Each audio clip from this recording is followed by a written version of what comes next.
E aí pessoal, tudo bem? Bem-vindos ao canal Coleção Paralela. E hoje é dia da gente falar desta revista aqui, que faz parte de uma das séries mais curiosas já lançadas no Brasil.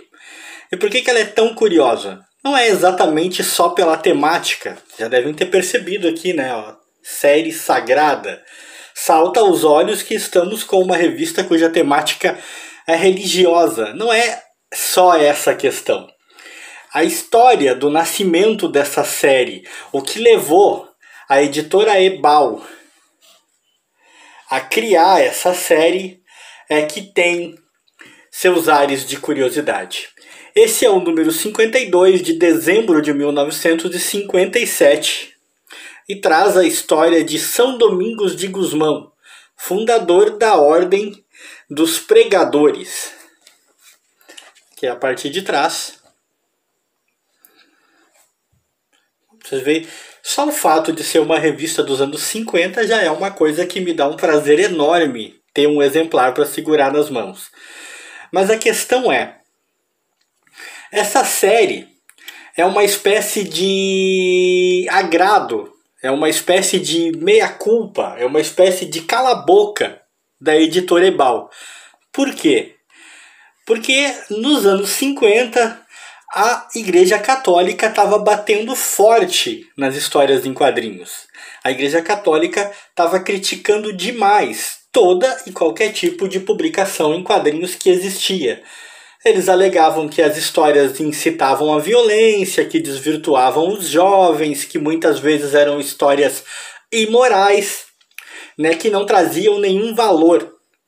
Então, a editora Ebal lançou essa série sagrada, contando a história de muitos personagens, muitos santos católicos, com o único objetivo, e claro objetivo, de calar a boca da Igreja Católica, de fazer a Igreja Católica se sentir agradada, vamos dizer assim, mostrando de quebra, pelo menos na cabeça dos idealizadores dessa série, que as revistas em quadrinhos também podiam passar valores. Então eles passaram a contar histórias de santos católicos, né, de personagens conhecidos da religião católica,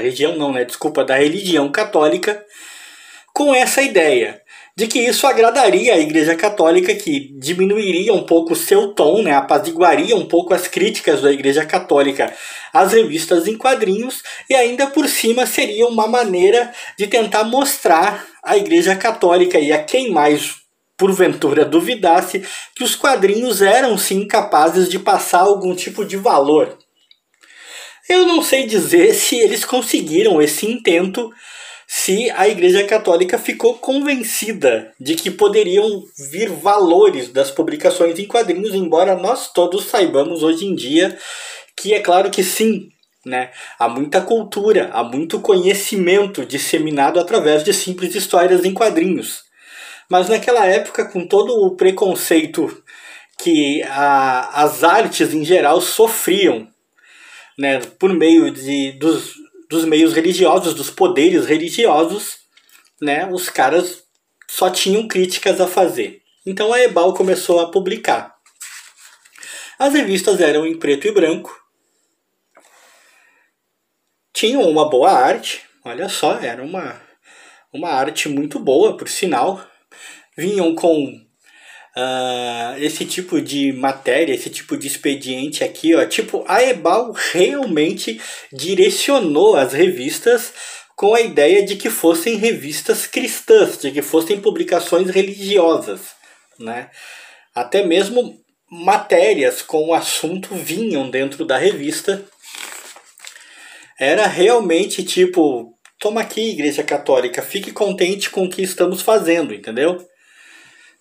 Eram histórias com boa arte, elas contavam de maneira, é claro, mais enxuta, mais resumida, a história dos personagens que eram escolhidos, dos santos, né, que compunham cada edição. Se não me engano, houve até uma edição que falava, obviamente, de Jesus Cristo, lógico.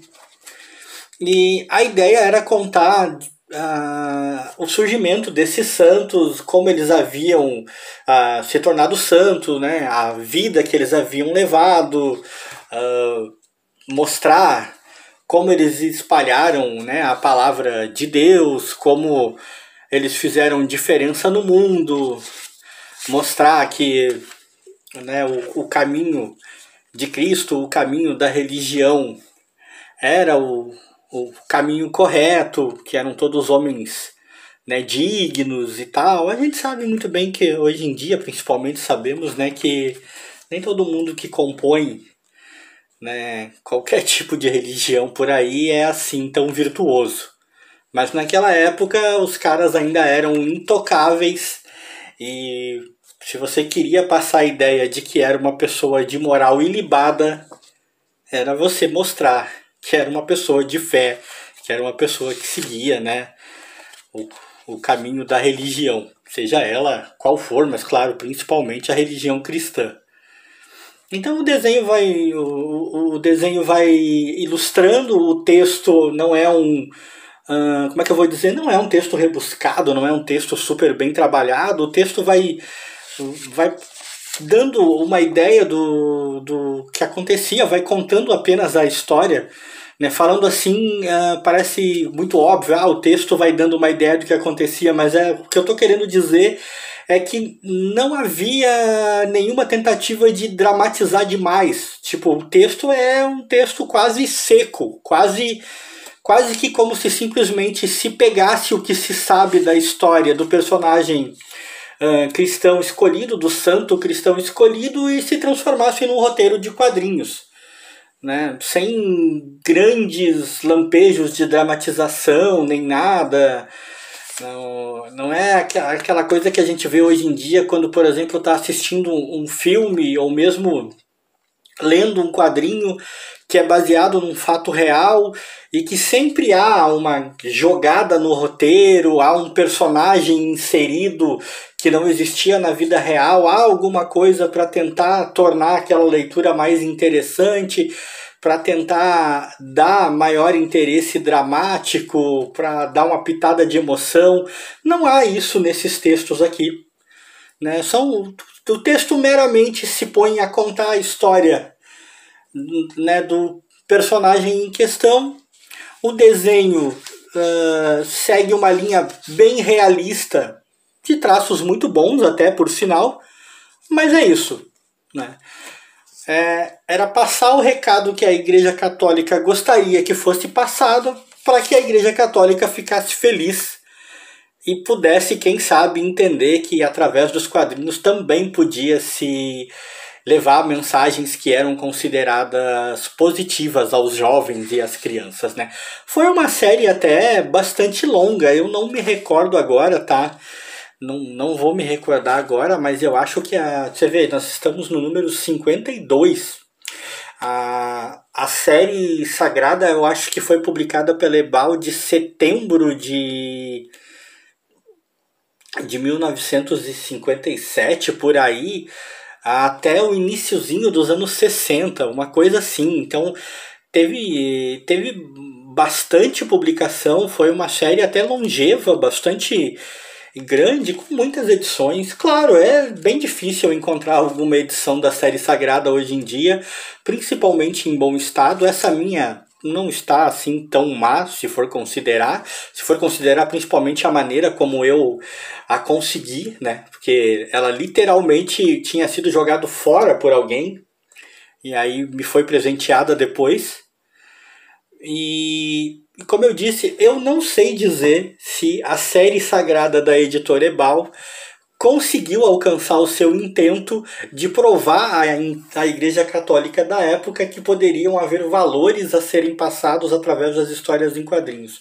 Mas ela, no mínimo, conseguiu seu lugar na história dos quadrinhos do país, talvez até mundial, por que não, como sendo, curiosamente, né, uma revista em quadrinhos de temática totalmente cristã, totalmente católica, que tentava de alguma maneira convencer a poderosíssima Igreja Católica de que os quadrinhos não eram ruins.